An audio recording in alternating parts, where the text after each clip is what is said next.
Yo, what's good everyone? Welcome back to the channel. Today I'm going to be breaking down the Nhl Dfs slate for Thursday, March 9th. We got ourselves an 11-game slate here tonight, where I'm going to go through a couple of my favorite line stacks, some of my favorite individual plays, and some of my favorite value plays, and then we'll wrap up today's video talking a little prize picks. With that being said, let's dive into my spreadsheet here. And we're going to kick things off here like we always do in the top left-hand corner with those highest implied game totals, where you can see 7 of these games are coming in with an implied total of 6.5 goals. And we got 4 of those games coming in at 6 goals even. And then take a look down here at the Vegas odds, where you can see each team who's favored to win tonight. And then here's a schedule update. Last one of the week. Obviously a video here today, but nothing for tomorrow, as we have just 2 NHL games. I will, however, be back on Monday breaking down that Nhl Dfs slate. And over the weekend, I plan to start a new YouTube channel. Not going to start recording here this week, and really more of a plotting and brainstorming weekend for me, but I kind of have a general idea of where I want to go with this. Excited to share more information about that, but really just the initial steps here this weekend, and so I'm excited to work on that. With that being said, let's dive into a couple of line stacks that I like here for tonight. Starting with that first line for the Dallas Stars. We got Hint centering Robertson and Pavelski. These guys had a few stale games throughout February. Even their head coach came out and said that Dallas wasn't producing because their first line really wasn't producing, but they've been back at it here as of late, having combined for 11 goals, 12 assists, and 70 shots on net in just their past 6 games, and they got a great spot to expand on that here tonight against the Buffalo Sabres, a team that's allowed 3.54 goals per game this season, the 8th most in the NHL, and they have one of the league's worst penalty kills, hitting at just a 73% rate. That's actually the 2nd worst in the NHL this year, just behind the Vancouver Canucks. And I love the correlation that we get out of this first line, because all 3 of these guys also play up on the #1 power play. And then a cheaper line stack that I like here tonight is that second line for the Boston Bruins, the Czech line they call them, and not in terms of physicality. They're all from the Czech Republic, so I like the chemistry just based off of that right away. We got Krejci centering Zacha and Pastrnak. Solid matchup at home here tonight against the Edmonton Oilers, a team that can definitely score goals themselves, but they're not always the best defensively, and their goaltending can be shaky from time to time.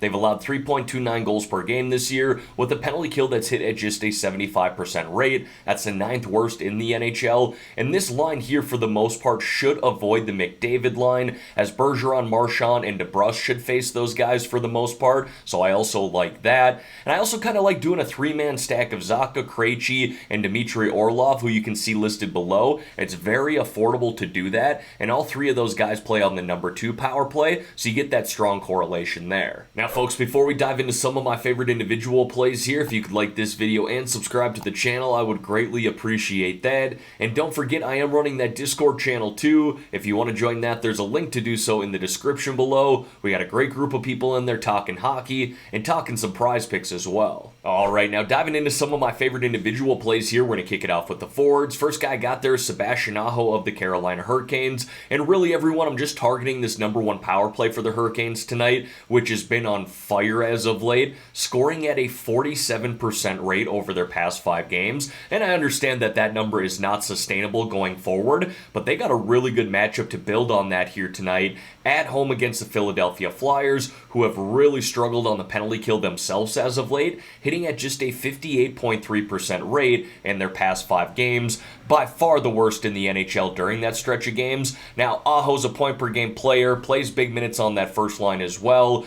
He's got 55 points here in 55 games. You can see 4 goals, 5 assists, 9 points in just his past 10. Next, I got Pavel Buchnevich of the St. Louis Blues, who's playing fantastic hockey right now up on that first line and #1 power play, and has a good matchup at home here tonight to expand on his recent great play against the San Jose Sharks, who have really struggled defensively as of late, allowing 4.67 goals per game over their past 6 games, the most in the NHL during that stretch of games. You can see Buchnevich's numbers here over his past 10. He's racked up 5 goals, 11 assists, 16 points, while averaging around 2.5 shots on net per game. Now, I kind of just like this 5K range in general again here for the forward position. Jared McCann was a guy that I thought was offering some nice value at $5,600. For the Seattle Kraken, he's up on the first line in number 1 power play, playing the Ottawa Senators here at home tonight. You can see McCann's racked up 6 goals, 6 assists, 12 points in his past 10 games, while averaging close to 3.5 shots on net per game. And then another forward that I thought was offering some nice value in the 5K range here tonight was Vladimir Tarasenko of the New York Rangers. Currently playing up on that first line right now is Zibanejad and Kreider, and technically playing down on the number 2 power play. But if you go look at both of those power play units for the Rangers right now, my guess is they're going to split them up pretty evenly. Great matchup here tonight against the Montreal Canadiens, a team that's allowed 3.56 goals per game this season, the 6th most in the NHL, with a penalty kill that's hit at just a 74.3% rate. That is the 5th worst in the NHL.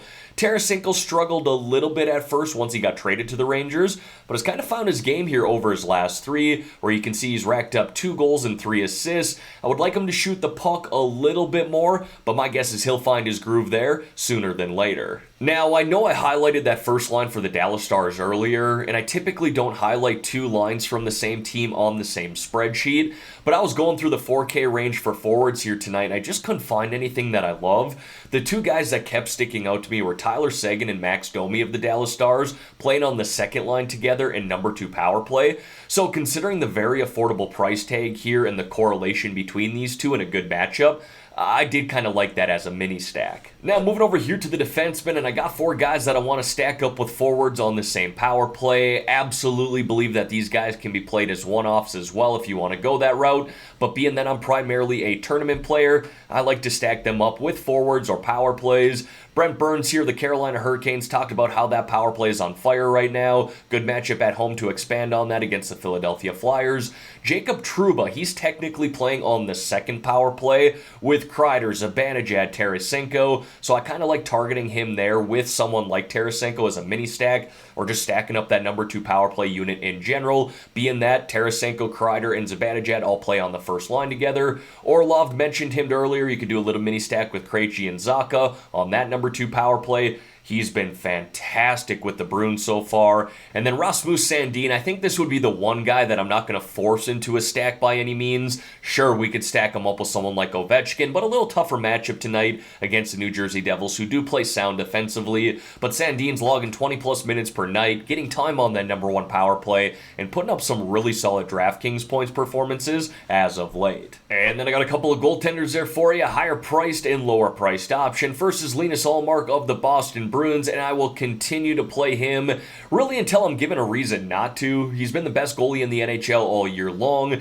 with a 32-4-1 record, goals allowed average of 1.89, and a save percentage of .938. Just absolutely ridiculous numbers there. And then on the cheaper side of things, I like Connor Ingram of the Arizona Coyotes. GPP and tournament only, I would not play him in cash, as he's a true boom-bust type of player, but has massive upside considering how many shots on goal the Arizona Coyotes allow. And this is actually a game that I think the Coyotes could win tonight against the Nashville Predators. And as always, going to wrap up the spreadsheet here with 3 low-priced options or sub-4K forward plays. First guy I got there is Ivan Barbashev of the Vegas Golden Knights, currently playing up on the first line in number 2 power play. He's racked up 2 goals, 3 assists, 5 points in 5 games ever since being traded to the Vegas Golden Knights, logging around 19 minutes per game. Next is Jacob Vrana of the St. Louis Blues, plays on the second line in number 2 power play. He's played just 6 games in the NHL this year, has been dealing with some things off the ice. I won't get into that,